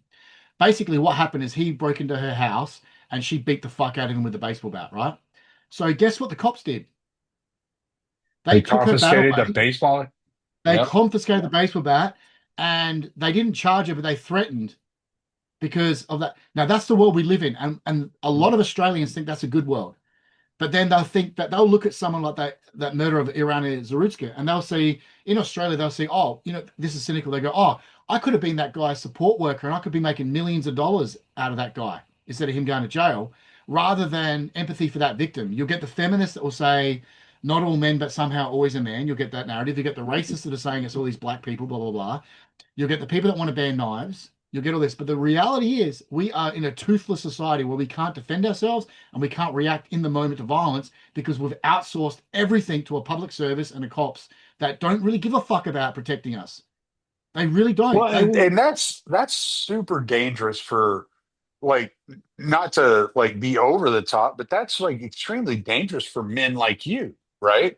Because you're a trained killer. Like whether people want to acknowledge it or not, you're a trained killer that could like put the end to almost any man in this world. I mean, like you fought K1, like people don't understand the level of skill you have to do that. And It's more. I think it's more. but what I'm saying is if you run into a situation, you're not going to sit there and watch somebody be abused and be victimized. And then what? You're going to get locked up in prison for the rest of your life because you're trained in order to hurt somebody. And And that's where that. And it's funny because I've had this conversation and there are incidents like even with football players. Like if a football player is in a street fight and he hits the person too hard, a committee of arseholes are going to sit down and say, well, you're a trained athlete. You're more stronger than the average person, so you should know better. And they want you to retrospect. when he kicks a ball for a living, give the guy a break. Yeah, but because you know what I mean? But because he's physically fit. Right, right, And it's, right. but I look at it this way, and this once again, like, it's so absurd. Like, why is it that if a bad person's doing something bad and they're creating a A good situation that person stands up. Why is a exactly good why person is it getting punished? yeah, exactly. But also, why is it that the good person or the third party didn't create that situation? Like, I think now with cameras and everything everywhere, you cannot do anything because everyone's going to analyze it in the moment, like after the moment. Like, say, it's like you've been in situations where things happen, and if someone was recording it and they go, "Oh, Tommy, why did you punch him twice instead of once? And why did you use the left hook instead of the jab?" These little fuckwits are going to be sitting on their asses on the screen, and they want to micromanage it like it's a video game sort of thing. And that's the world we live in now. Why'd you oblique kick him and break his thigh? you know, Yeah, exactly. Or, and you see it all the time. Like, you'll see it even like with, you driving a truck, for like example, right? You'll see a car pull in front of a truck on the dash cam, right? And then the truck might bump the back of the car, and you'll get comments. Why didn't the truck brake quicker? Why didn't the truck driver do this? It's like they've never driven a truck. They've never driven under load down a hill. They've never, they're analyzing the moment, and that's no different with fighting and violence. Like if a woman is in her house and she has a kid, and I'll use a woman because obviously it invokes a gender stereotype. But if she's on her own, minding herself, she has a history of bad domestic abusers and stuff like that. mm, She hears something. someone break into a house, and her first thought is, my child, myself. She grabs a screwdriver, a knife, a hammer, or whatever, and she hits that person and kills that person. And most people, rational human beings, will think she had every right to do that and more to defend herself Right. and her child. We now live in a world where professionals have decided that she should call the cops, wait 25, 30 minutes for them to arrive. If she has domestic violence history, they probably won't even come because they Oh go, oh, it's like, Jesus. because they'll think that she's a repeat, like that cycle. So they go, oh, you know what? I'm not even worried about that. And the problem is, people who have the right to defend themselves, because there'll be less fucking criminals on this planet. Our prisons will be full of less rapists and murderers if we could react and respond. Go And look up that's an uncomfortable. And as go look up libertarians, that's an uncomfortable conversation to have because most people don't like the idea of vigilante justice and all that sort of thing. But what is justice if not that? Do you yeah. know what I'm saying? And I people want they want to outsource it to some fucking court or whatever else, but screw that shit now. you know I don't like women's fighting. I don't agree with it. I don't like women Yeah, get I don't like to see women get hit anytime. Like there's this weekend there's a women's fight coming on, and that's I fine. will use the bathroom. I will go get me another beer. I'll find something to do instead of watching two women beat the shit out of each other. But Yeah, there was a story that came out a couple of years ago of a women's UFC fighter, Pollyanna Viana, where she got mugged at a bus stop, and she's sitting at the bus stop in Brazil, waiting on the bus to show up, and this guy's trying to mug her, and she beats the fuck out of this dude, and she's a little bitty thing. Like Pollyanna Viana, she's probably like 5'2", 115 pounds. She's a little thing. She beat the shit out of this dude. Left him there. She was holding him down. She had his arm crooked behind his back, eh, hand up behind his neck. Like his arm was in such a freaking sitting on his back, like in a freaking mount position, waiting on the cops to show up. Beat the shit out of this dude, broke his nose, and then freaking just mounted him and held him to the ground until cops showed up. Good for fucking her. I'm all about women being able to defend themselves. I just don't like seeing women get hit. I don't care if it's no, by other women. I'm just uncomfortable with the whole situation. I don't like it. I've cornered ladies in fights, women versus women. And I, even then, like, I think they should have the right to do it, and I love it, and that they can do it, and I'm all happy for it and all that. But there's a sexist inclination in myself, and I'm sure yourself too, where like sometimes if I have a mate who's fighting a dude, right, and he comes back and he's got a black eye, he's got a blood nose, that's part of the job, right? But when I Right. see a lady come back with a bruise from another lady in a fight, I don't feel comfortable with that. Yeah. Like, I'll still help them, I'll still support them, but I feel there's a discomfort. So I get what you're saying when it comes to watching them fight and stuff like that. Oh, bare knuckle is the worst. Oh, Watching them they're girls not fight good bare knuckle dudes. is the worst. It's the It's hard. worst. I Yeah, love bare knuckle. I love watching bare knuckle.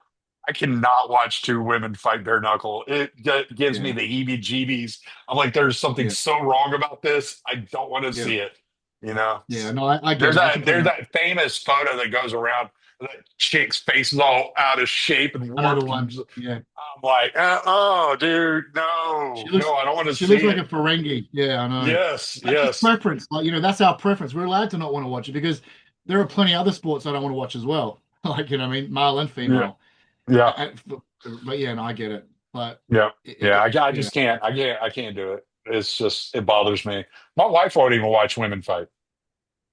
You know, yeah, because I was watching UFC when back in the day when Dana was saying women will never fight in the UFC. I've been watching yeah, UFC that long, like a long yeah. time ago, way before Ronda Rousey.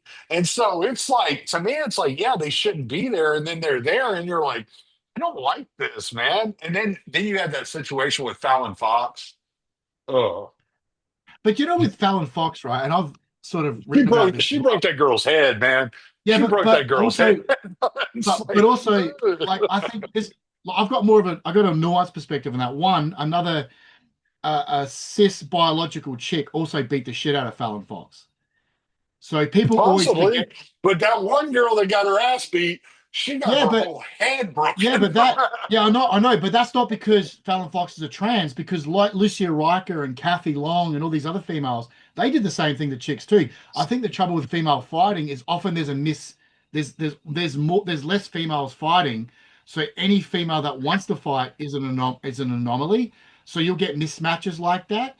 And then Mm. what? But my thing with Fallon Fox, right, is if a lady says, "I don't care that they are trans, I'll fight them anyhow." If they know going into it, I have no Exactly, issues with it. exactly. Yeah, if you know That's going my thing. into it, like, yeah, you do it. You're an adult. I don't have to watch it. I don't have to like Because it. But what I hate about I'm not gonna argue that you don't have the right to do it. Like, whatever. that's right, and what I hate about combat sports in general is there are governing bodies and outsiders that are telling us fighters what we can and cannot do with our body. Like you have, especially now in fighting, you have like lists of things you can't consume. You can't have. Sometimes that's for your own benefit, dude. But yeah, but I'm a human being. I have seen Frankie Edgar suffer too much, and he's about to go Yeah, in but and fight and don't butt watch. bare knuckle. But that's the thing. I'm not going to Yeah, watch it. I can't. exactly. I've I'm the watched same. him in the UFC get destroyed for the last Yep. four fights. The guy has no business being in there. There's no But reason that that's Frankie but Edgar that's should be fighting. I know, but that's the thing. That's the choice, right? That's like that's his choice is to do that. I don't want to see it either. I don't want to see. I won't even watch his interviews talking about it because Yeah, I I'm know. I so get it. against it. I love Frankie Edgar. He's one of the greatest fighters like I ever. If you put like when BJ Penn went and fought heavyweight, he had no business being in there doing that. Like his career was over. Like there are sometimes like this last fight with Luke Rockhold fighting Garrett Till. I told you I didn't watch that fight because like Yeah. some of these guys need to be protected from themselves. And Yeah, but I don't like that. But that former fighters, paternalism, but yeah, but I as even a former fighters will talk about it. Like yeah, Josh but that's Thompson not will all even form. talk Yeah, but about that's not. that. But that's I agree. Look, I if I was his friend, I would say, dude, don't fight. Yeah. Right? I don't want a system in place saying that he can't fight. Yeah, You know what I I mean? get that. I get that. But I don't have to watch like No, you. That's exactly some right. of That's my your choice not to watch it. heroes Yeah, go out there and get and I'm the because fucking I see. meleeed for no fucking reason. I don't drink and I don't smoke, right, and do drugs, but I've been Oh, around plenty of I people. drink a lot. So Yeah, like yeah. But my point is, I I got you, dude. no, no, no. But my point is, right. But I've got like family members who have died from alcoholism, right? And Right. so if my paternal instincts is, I'll say, Tommy, you're not allowed to drink. You can't drink, mate. Because I've seen the extremes of that, what happens with sclerosis and dying from it. And it's the same thing with fighting. As a fighter, I know all too well that I could have gotten CTE. I've got injuries from the sport, all that sort of stuff. But I don't want non-fighters and even former fighters or even anyone telling me that I can and can. If I want to have a comeback tomorrow, even with injuries, I should have that right. I'm not saying please watch me, Tommy, or anyone watch me. I'm saying I'll fight in a fucking car park if I have. That's what happened. Right. Because here's the reality that these people don't realize. These guys who want to fight, they might not fight on a platform in front of, tens of thousands of people, but they'll still have gym wars. They're gonna figure out a way to fight. Yeah. They will do it. And I've seen it. I've seen guys who have been It, denied the right to fight on a platform, get no pay for it, and they will have absolute violent scraps in a gym where there's no one around because that's still in them. So all that's going to happen. do the fighters do they understand like let's say Tony Ferguson. Let's take Tony Ferguson for example, because that was one of the biggest drop offs I've ever seen in my life. Tony Ferguson. Like, or you can take even Chuck Liddell. Like Dana stopped Chuck from fighting anymore. He was just like, no, you're not fighting anymore. Like, I'm not signing you to fight. Like, I'll give you a job in the office, but you're not fighting anymore. Like, at some point, like, don't they understand that the reason we don't want to see them fight is not because we don't like them, it's because we like them too much. We I really Yes, like love these guys. I agree. I agree. I totally agree. I get it. I didn't want to see Liddell versus Tito Ortiz 3. I mean, Oh, Jesus. I don't want to see Jake Paul box another MMA fighter. I don't want to see I don't all want to these see guys. Jay. I didn't watch Jake Paul box freaking Mike Tyson. The last Well, Jake because it's Paul just fight, I did watch the Jake Paul versus Mike Perry because I thought if anybody's a dog enough to freaking just flip Jake yeah. Paul, it's Mike Perry. But this size difference was just too much. And I Yeah, watched Jake exactly. But Paul also, versus Nate Diaz because I'm such a Nate Diaz simp. And so it's yeah, like it's like no, I and get with it. I Nate get it. Diaz, dude, when Nate Diaz put him in the freaking guillotine at the last 30 seconds of the final round, it was hilarious. It was one of the funniest because it was tight. You could tell he got that. It was like, oh shit. Like Nate You Diaz know, is about to choke out Jake Paul. that would have been awesome. That would have been awesome if he did. But regarding your question before, right, about with doing it, right? Do you follow Britney Spears on social media? No, I don't follow. I don't do What social about media. have you seen her, some of her dancing and stuff like that? Back long time ago. So, and well, what about Corey Feldman? You seen much of his music and stuff like that? I heard he was in a band. I don't know anything about his band though. No, like I What can't say I do. what I'm getting at, I really don't look at social media, so I really don't have a clue what you're they're doing. you're a better man for it. But what I I'm getting at, fucking right? hate that shit. It makes me so angry to look at. Oh, Like dude, I that. get it. I've I looked get it. at it for It's the past 2 days just because of the Charlie Kirk story, but I usually I don't pay kind of any attention to it. I sort of rationalize it like I really don't like being on social media, but I rationalize it that I have to do it for the writing because you've got to write about things that are, out there. And it Pertinent, yeah. Yeah, and I could feel the brain rot. But what I'm getting at with like these two people, right, is you have like her and Corey Feldman, they're both child actors. They were driven all their life to do a thing, right? They had Mm. their prime and they had that thing. But then what comes afterwards? Now, the same thing happens to a fighter, right? They don't get to go, most fighters don't get to go off and be a Chael Sonnen or a media pundit and stuff like that. They don't get to have a good career selling cars and all that. All Yeah, they know is training and fighting, and that dog doesn't die. I tell you right now, yeah, that dog that got you there don't die. Just because your body's broken and your mind might be with it, but that spirit remains. And so what happens is you want to do it. And then when people say, oh, you can't do it anymore, well, then you might get someone that takes a long walk in the desert with a bottle of Jack Daniels because yeah. it's just as dark. And so the reality that fans have to also come to understand with their sports is something that's tremendously dangerous to the human spirit and the human body and the human mind. And that's what makes it fascinating. People watch car racing because there is danger. They watch football because someone might actually get a broken injury, as well as we don't want that. Well, most healthy people don't want that. Like, I don't want to watch a kickboxing fight and see a guy's leg snap, right? I don't like Yeah. watching graphic knockouts. But that's a potential that can happen that we know as fans when we're watching that. And the reality is that you're going to have guys that hold on too long. And that's tragic. And that is the bittersweetness of sports and combat sports. Now, Dana White saying you can't fight on my show is his right. But Chuck Liddell still fought on another show, which sucked because I didn't want to see it. And I think when it comes to a lot of these combat athletes and athletes in general, it's what they're doing in the background, like the cocaine, the cutting weight, the drugs, the partying, that also contributes to the damage of their brains and their body. That being said, getting punched all the time in training and getting punched all the time in the ring doesn't do good things for your brain. We know I that. would think But I would think wouldn't you say that sparring is worse for the fighter than the actual fight? depends on the sparring. Like if you watch if you watch Vanderlei Silva when he chucks his tantrums and he goes to war with some dudes, that ain't Uh-huh. healthy sparring. Like Yeah. I think that type of sparring is not good. Like you you want to see some good sparring. Watch someone like George Foreman when he's sparring and he's tapping the body and he's practicing movement and all that. He can whack. He can take a solid shot. But Right, right, right. I suspect there's a reason for his longevity. I think Muhammad Ali lost his brain and his health more from the exhibitions he did because he did lots of exhibitions and more Right. from the hard sparring he did. Like if you watch some of the hard sparring where he'll bring in the young, hot talent of America and in boxing, and he'll do hard rounds with them, and he'll let them bash his body, and he'll go to war with them. And he's doing that in sparring sessions for free, and he's paying his sparring partners. He does more damage to a human being than anything else. But that's not everyone, because some of us learn that sparring doesn't have to be hard Well, all the my time. my logic is if you're using like 16-ounce gloves in sparring, which is what most of these guys are using in sparring, or 16-ounce gloves, and you're hitting it like let's say 50, 75%, then your head is taking more shots. Whereas with a 4-ounce glove in a fight, Definitely. you're getting the full blow. You're going out quick, and so you're And not also, taking the damage over and over and over again.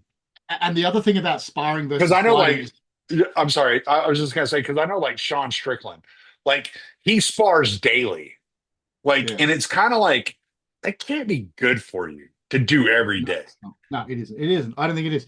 But also the other thing with sparring versus fighting, right? So if I get in and have a fight, Mm. I can win that or lose that in the first 30 seconds or in 5 rounds. So there's an outcome to fighting, and it's dynamic, it's fast. You generally take less damage because there's an outcome. When it comes to sparring, there's no outcome in the sense that it's the purpose of sparring is training. So if you and I are sparring, right, and you want to work on your takedown game, we're moving around sparring and all that, and you're going to hit takedowns on me because you want to get your takedown game up, right? So we're doing that for 10 rounds. So we're taking damage because we've created an artificial situation where we're practicing. So even if it's just move practice, like me throwing a jab, hitting a single, hitting a tackle, and running down, the move practice, there's injuries for both of us. Like our shoulders, our hips, our back. Right, right, right, right, right. Because when it's fighting, you and I, like we're getting you're going to throw that jab, you're going to throw that cross, you're going to run that tackle, get the guy, put him on the ground, armbar, rear choke. You win. No injuries, Mm. maybe. Where it's Yeah, yeah, yeah. sparring, training, you're doing that twice a day, the training, and you might be sparring twice a week. You got your weight out if you're cutting, you got to worry about your strength and conditioning, you got to worry about all that other stuff. And then blokes like us, we've got to work. So they've got to work as well, and that's where the injuries come in spot in training. But then I think the other reality of fighting is immediately afterwards, and I've seen this with young kids that I coach. They've just had a really hard kickboxing fight. They got fucking blood coming out of their noses. They're mild concussion. They got cuts. They're taking tramadol. They're taking codeine. They're taking Nurofen. They're doing shots of fucking vodka cruises. They might be doing some lines. They're doing all this sort of stuff, and that's not good on the body, and that's not good on the mind. So I think, So what happens? What happens with let's just say Tony Ferguson for example, because that was one of the most extreme drop offs I've ever seen in my life. yeah, He had won I think, 12. What I think he won 12 fights in a row. yeah, He was like, and he got scheduled to fight Khabib twice, and both fights fell out. yeah, Then he fought Justin Gaethje, and Justin Gaethje beat the ever living fuck out of Tony Ferguson for fucking what was it, a 3 round or five? I want to say it was a 3 round fight. Tony never went out. The fight was, but I mean, at any time the ref could have stepped in and stopped that fight because yeah. Tony wasn't fighting back. It was just Justin It was Gaethje just ugly. putting an ass Yeah, whipping on him. Then it was execution. the next fight he fights Michael Chandler. Now he's beating Michael Chandler for 2 rounds until Michael Chandler catches him with that front kick under the jaw, which turns his head into a chicken nugget. Yep. From that moment forward, Tony Ferguson was never the same. He was No. never. Now, was that mental, or was Uh, he actually damaged that badly that he lost his timing, his speed, everything just went in that quickly? I think it differs for every person, but that's a good question. I think what happens is sometimes we like have that peak, right? Like what makes someone great is longevity and consistency. That's why it's a precious thing. Like say you take Joe Frazier versus Muhammad Ali, right? Mhm. Their super fight in 71, that was Joe Frazier's peak. He declined afterwards. He had like that 15 round war that he had with Ali, the preparation for it, and the 15 rounds of brutal dominance that he put on Ali, that bled him. That bled him dry. He still had a career afterwards, but he was arguably less for it, like as a fighter.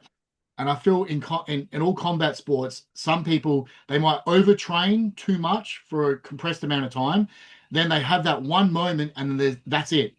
That's what makes great. That's what makes a Larry Holmes or a Anderson Silva and all that, or George St. Pierre. What John makes them so great? Jones, Yeah, right? John Jones, Yeah, exactly. yeah. Despite all of his controversies, he's still there. That's what makes him Just so great. one of the. I mean, even Daniel Cormier, still to this day, Daniel Cormier hates John Jones because of their back and forth. But he says, up to this day, if you want one American fighter to win a fight, John Jones will win the fight. Yeah, Like exactly. And that's you can never preparation. count John Jones out, you know? No, you can't. And we've seen that.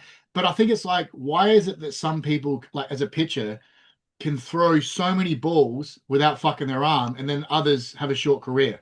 And it's the Mm, same with musicians. Like, why is it that you'll get someone like a Tom Waits or whatever else, their voice goes, or even Miley Cyrus, their voice goes, and then others will still sing as well as they did through most of their career. I think it's just that some people are just genetically gifted to a degree. There's just they train better, they prepare better, they have better longevity. That's why I think it is. And so Tony Ferguson is a cautionary tale. Sad, like it does. It destroys you. It can destroy you. Like it's you don't trust. devastating. You know yourself, right? As we get older, there are things that you might be driving right. You don't jump out of the truck like you did when you're 21 because you don't trust your body because injuries and soreness. It's no different when you're fighting. You'll get in there or you'll be training and you go, all right, my elbow's a little bit sore, so I can't I can't throw a left hook off the jab like I could used to. I can't get the Mm, underhooks. I can't hit that tackle. Oh, I don't want to shoot a double leg because if he sprawls, my neck's going to be sore and I'm not sleeping for 3 nights. right. All these things start kicking into your head, which changes your training and it changes your practice. But when you get in there, it's more it's more the geography of what you can't do than what you can do that dictates how you fight. And that's what's Gotcha. fucked. A lot of these top guys is like that too. Yeah, Like, because like I felt terrible for Tony because I mean he had won 12 in a row. He was on a streak. He was incredible to watch. His elbows were absolutely devastating. Some of the best elbows I've ever seen thrown in my life, except for my boy Matt Brown. I'll give Matt Brown a shout out. Like Matt Brown was a nasty motherfucker in there. But yes, he yeah, is. I still text with Matt Brown every once in a while, so I got to give him a shout out. He might listen to this and That's hear me awesome. talking about Tony Ferguson's elbows. But then it was just this fall off, and it was just like it was, and you hear people like I'll hear um like Michael Bisping or Daniel Cormier, some of these former fighters talk about the mental side of the sport, and I do see it. I see it like this.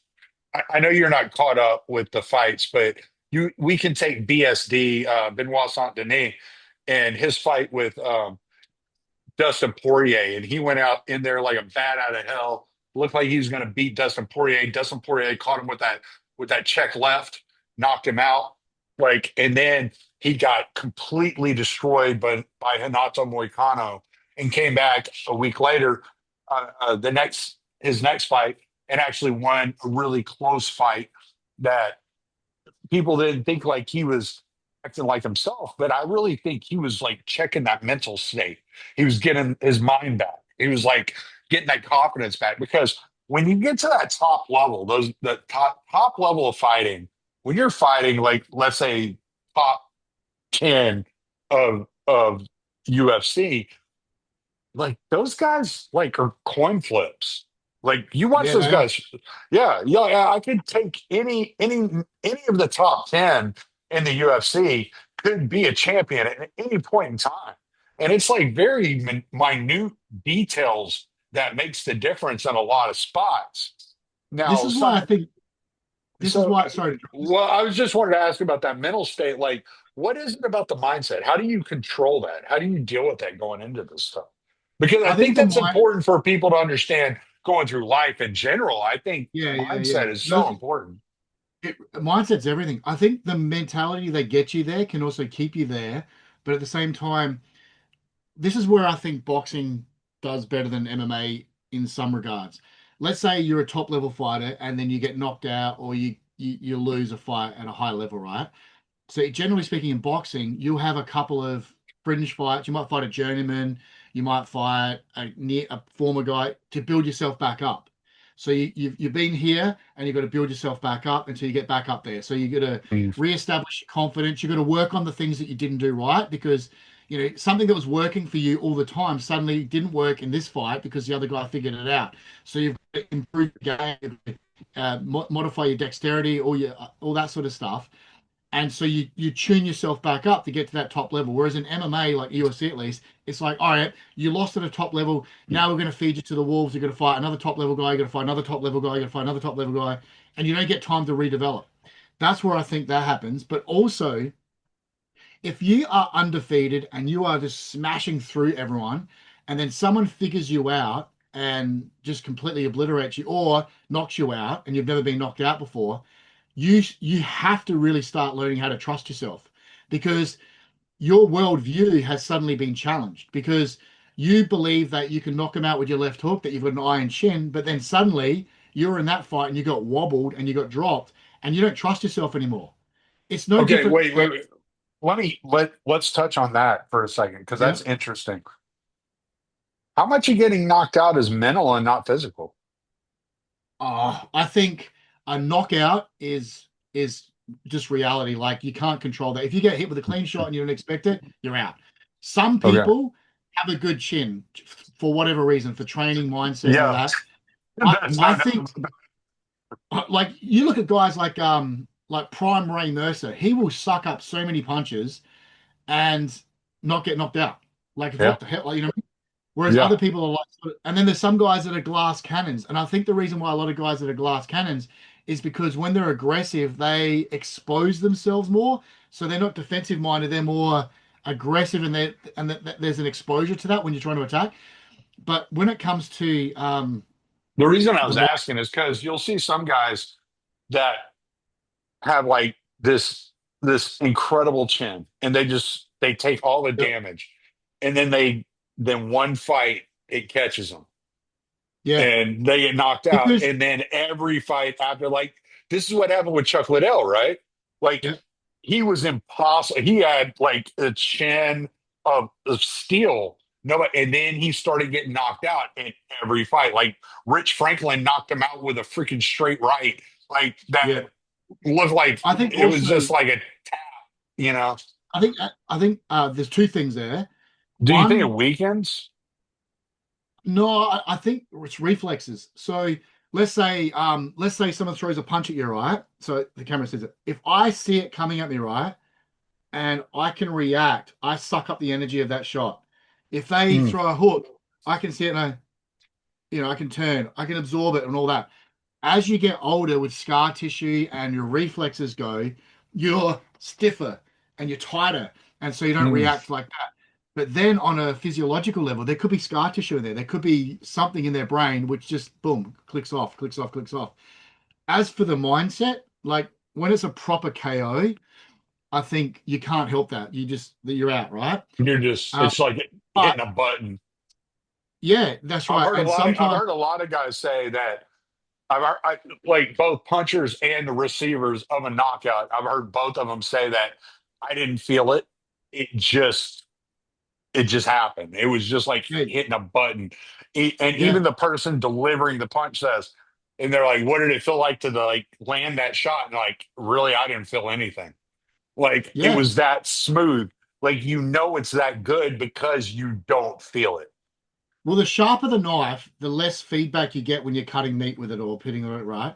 And so Mm. if you're stabbing and it feels like that, that it's like same with a good shot. It's just clean. It just cracks.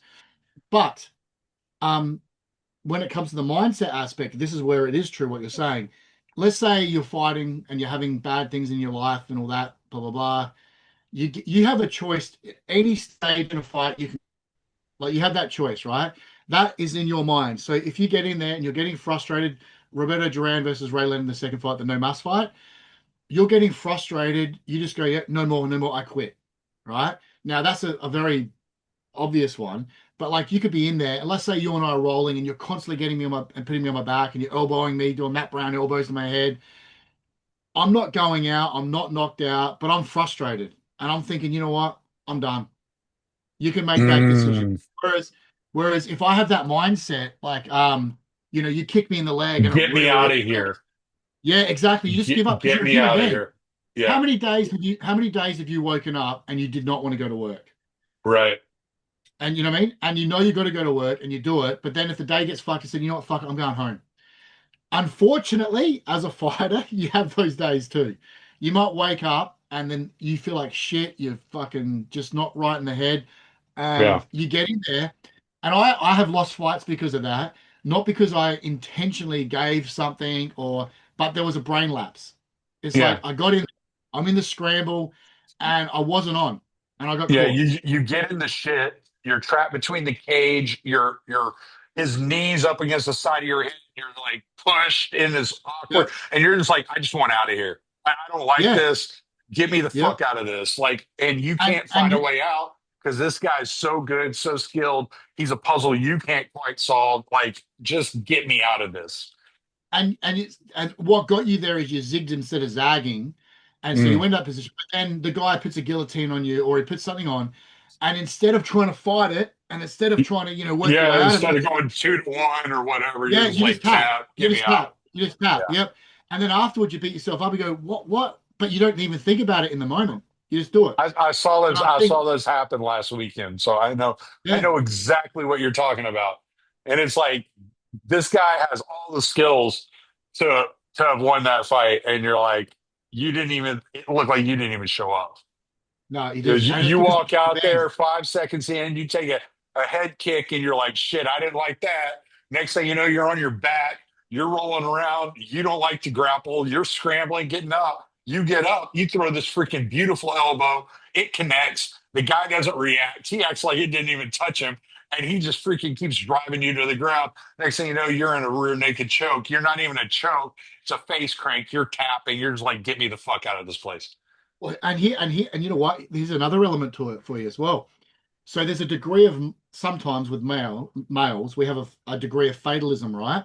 So one of my mates, we went over to Melbourne, 2021, 2022, I reckon it was, and he's a professional middleweight, light heavyweight he is, right? So he just broke up with his missus the week of the fight. He rocks up to the gym, we're doing the work, I was his coach, we're doing the work, and I can see he's fucked, right?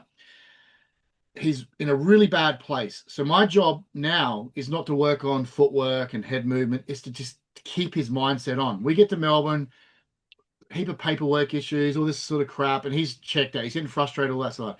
We get to the venue, wrap his hands, we get him in the cage, and I can see he's just not on, right?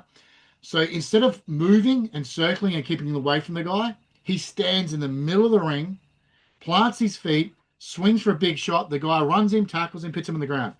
Then he lays in half guard for the first round, doesn't try to escape it, doesn't try to do anything. He eats elbows and punches. He comes back to the corner, does it again, does it again. And it's because he was punishing himself for, breaking up with his missus or whatever. He didn't care. He went the distance. After the fight, he had all this relief. He was all happy and relieved and all that. For whatever reason, himself in his own mindset, he needed to be bashed. He wanted to be Mm. bashed. He wanted to lose. And that is something else that fighters do. Like we're not privy to what's going on in their life. So we watch him and go, fuck, man, Tommy's normally better than this. Why is he not using all these skills that he's got? Because Yeah. you just had to blow up with your missus. And all you're thinking Yeah, about that. and we don't think about all that stuff when you're a spectator and you see like these names pop up, you're like, holy shit, it's coming up like 3 months ahead of time. You see that Carlos Prates is about to fight freaking who's he fighting next? God, was Leon Edwards in Yep. November, and you're like, that's gonna be a killer fight. But Carlos Prates may not be on for whatever reason. He Yeah. may just And have then had a bad fucking breakup, and he may and let's just like say mentally, he's just not there. and let's say you're getting paid 10 grand for that fight, right? Most people say, well, he should turn up, he's getting paid 10 grand. Well, no, he's getting paid 10 grand for the 6 weeks of training beforehand and the weeks of rehab and recovery thereafter. So it's not just the 2 days he's at the venue where he's got to do the medicals and all Mm, that bullshit, yeah. and then waiting around, and then the not then where he's got to be there 6 to 7 hours before the fight occurs. He's got to warm up. He's got to get in that cage. He's got to fight. Then he's got to do the post-fight bullshit, the presser, and Hmm. all that. He's not getting paid 10 grand for the weekend. He's getting paid 10 grand for the weeks before and after. But on top of that, how many people turn up to their job for 25 bucks an hour or whatever they're getting paid, and they don't even do their job that day? Yeah. They wander around, they're sitting on the toilet on their phone, they're being shit to their customers and all that. Now, when it's a fighter and athlete, everyone sees it because it's a public moment, Yeah, and then they think, it's "Well, out I there. paid Yeah. money for this." Yeah, and that's assuming he's even getting 10 grand. My mate, he got paid probably 300, 400 bucks. You know what I mean? Like, and he's got to pay money for his boxing license or his fighter's license. So yeah, we're human beings, and not everyone is getting paid John Jones money or Jake Paul money for that matter. Yeah. You're getting Conor boys McGregor. who are Yeah. working, Yeah. and they're no different to you and I. Like they're working a 9 to 5, well not 9 to 5, but they're working like a trade job or a physical job. You Some know, of them are like, yeah, yeah, like, what's the guy's name? He's a 125-pound champion. Oh, I can't think of his name. I feel bad. He's good. I just can't think of yeah, his name. I can see his face. I just can't think of his name. But he was driving Uber Eats until he won the yeah. freaking title. Yeah, There you go. like yeah, like he was. That's what he was doing. That's how he was paying the bills. He was paying the bills through Uber Eats and won the title. And now they're calling him Pantoja. There you go, Alejandro Pantoja, and they're And calling him also, one of. And they're saying he might be like the greatest fighter at 125 since Mighty Mouse. And Mighty yeah, Mouse was a monster. it's Yeah, fucking awesome. yeah. And it's So true. And the thing is, right, for every guy that is making the big top tier money, most of them aren't making that much money. And then on top of that, it's like they've got to pay state, they've got to pay federal taxes, they've got to pay all the medical costs, they yeah, got to pay where the and they got to pay the management taxes for costs. wherever they're fighting at. Like, Yeah, I know. yeah, it's So fucking my mate, crazy. when he fought UFC, right? And he's from Australia. So he goes over to America, he fights. I think he gets like I don't know, 45 grand with the win bonus, right? So he's got to pay American state taxes, he's got to pay American federal taxes, and then he's got to pay Australian federal taxes. So his money that he was making wasn't coming from fighting, it was It's like sponsorship thing. he takes like 20% of his check. It was something like that. It's So most of insane. these, I know, so most of these Then guys, he's got to pay his coaches, his yeah. trainer. He's got to pay all Yeah. that. Yeah, that's So when insanity. I was over there, when I was over there as his sparring partner, he was paying me as a sparring partner, not through his UFC money, but through sponsorship money. So these Hmm. guys had to get good sponsors, and not everyone was getting good sponsors. And that's when that Reebok deal came through, and it fucking just ruined it for the Oh, fighters. that killed everybody. Yeah. Because like people like fans will go on the websites and they'll go, "Oh, how much did such and such make for this fight?" That's the gross pay. Like that gross pay is like it's such what they get is such a minor thing. And then on top of that, like I said before, it's not just how much they're getting paid for when they're at the venue fighting that dude. There's the weeks leading up. There's all the presses, there's all the training, there's all that bullshit. And then the weeks afterwards, because most fighters at a high level now, they don't get medical clearance until 2, 3 months after. So they're not allowed to fight, on short-term notice anymore, like well they could. So they can't even make extra money doing that. Yeah. So there's a lot of people making money from fighting, but it ain't the fighters. Well, I mean, some of them are. I mean, but you got to Yeah, be the top of the top. Like I the remember hearing 1% of the 1%. Yeah, yeah, yeah. I mean, you just got to be a bad motherfucker. Daniel Or Cormier you've got to was be a talking Jake about. Paul. Well, I'm thinking of like Daniel Cormier. What he was talking about when the first fight he fought against John Jones. He Yeah, was 36. He was 36 years old. He was 34 when he started fighting MMA. Like yeah, he was a wrestler before that. That's all he had ever done. right, And yeah, he didn't start fighting MMA until he was in his 30s. He was 36, I want to say, when he fought John Jones the first time. And he was on a 25 and 25 scale. The 25 show, 25 win. And he said he showed up expecting to win that fight, and he got home and the UFC sent him a check for $1 million and said, "This is for putting on a show." Like brought, blase, blase. And he said the second time he fought John Jones, he was in negotiations with the UFC, and the UFC is like, well, I don't know what we'll pay you, but it'll at least be $1 million. And so even though his fight scale was at 45 or 55 or whatever it was at the time, they went ahead and compensated him up to $1 million for right. fighting that fight. So and there is I think this is going to go away. because I've heard some people that have former UFC fighters talk about this. There's the pay scale that you see as a fan isn't what the fighters are making.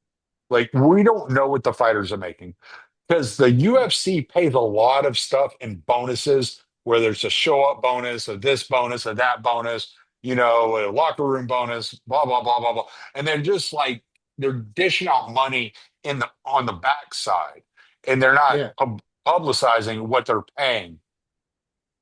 Now that they got this Paramount deal, there's not going to be any pay-per-views are going to be a thing of the past come January. Everything's going to be on Paramount CBS.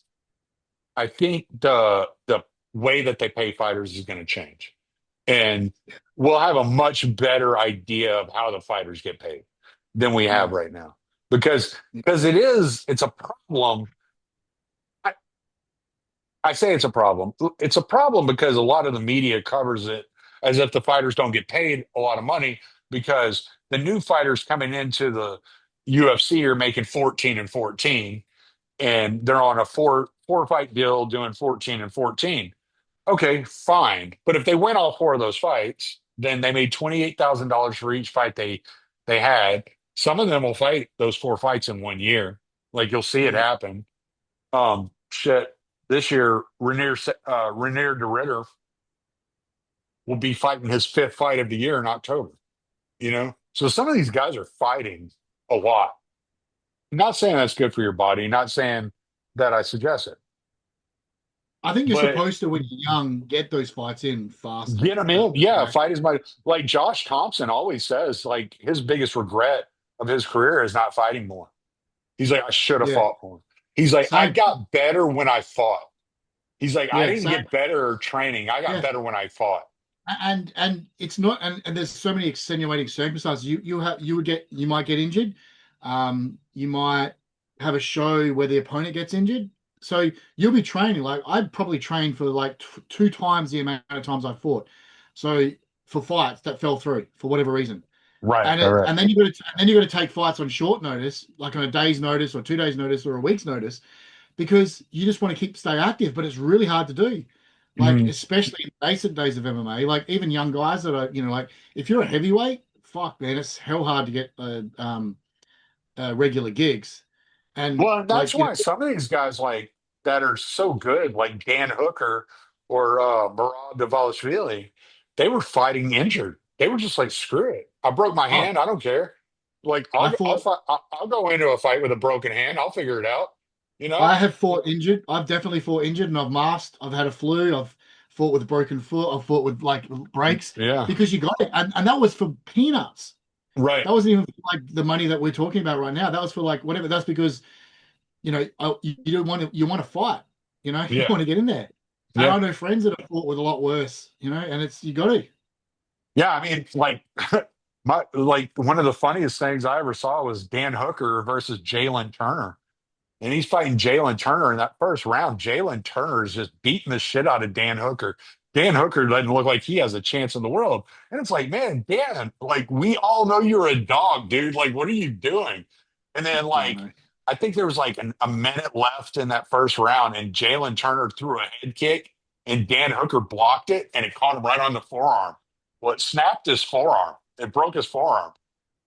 Second, third round, Dan Hooker beat the fuck out of Jalen Turner with that broken arm. Yeah, It was like he needed to get hurt before he turned it on. It's like it's crazy. it's just a maniac. It reminds me of was it Rich Franklin and Kung Lee when the forearm breaks? Was it Rich Franklin and Kung Lee that fight happened? Yeah, yeah, yeah, yeah, yeah. I think Yeah. so. Yeah, Oh, that was yeah, horrible. yeah, Yeah. dude. Yeah, no, but And nobody during the knew fight, it. he's Yeah, checking it. well, he's standing there at the end of the fight, and he's like holding his arm next to him, and Joe Rogan said something about it. He goes, looks like you hurt your arm there." He goes, "It's just a scratch." I have to go, Tommy. I have to go. I have to dash off, unfortunately. Yeah, I got to get to bed soon. I got to get up for work Oh at yeah, 4 in what the time is it morning. there? What time is it That's there? 9:45. Okay, fair enough. Yeah, yeah. I got to get up at 4 in the morning. So, I don't miss those days. all right, Good brother. luck. Well, plug No what you worries. got to Thank you so plug. much, Tom. Yeah, see you, man. I'm read the Institute, Libertarian Institute. There you go. All right, brother. I appreciate you. I'm going to stop the recording. Likewise, mate. Take care. Get some sleep. Thanks a lot. Yes, sir. Later.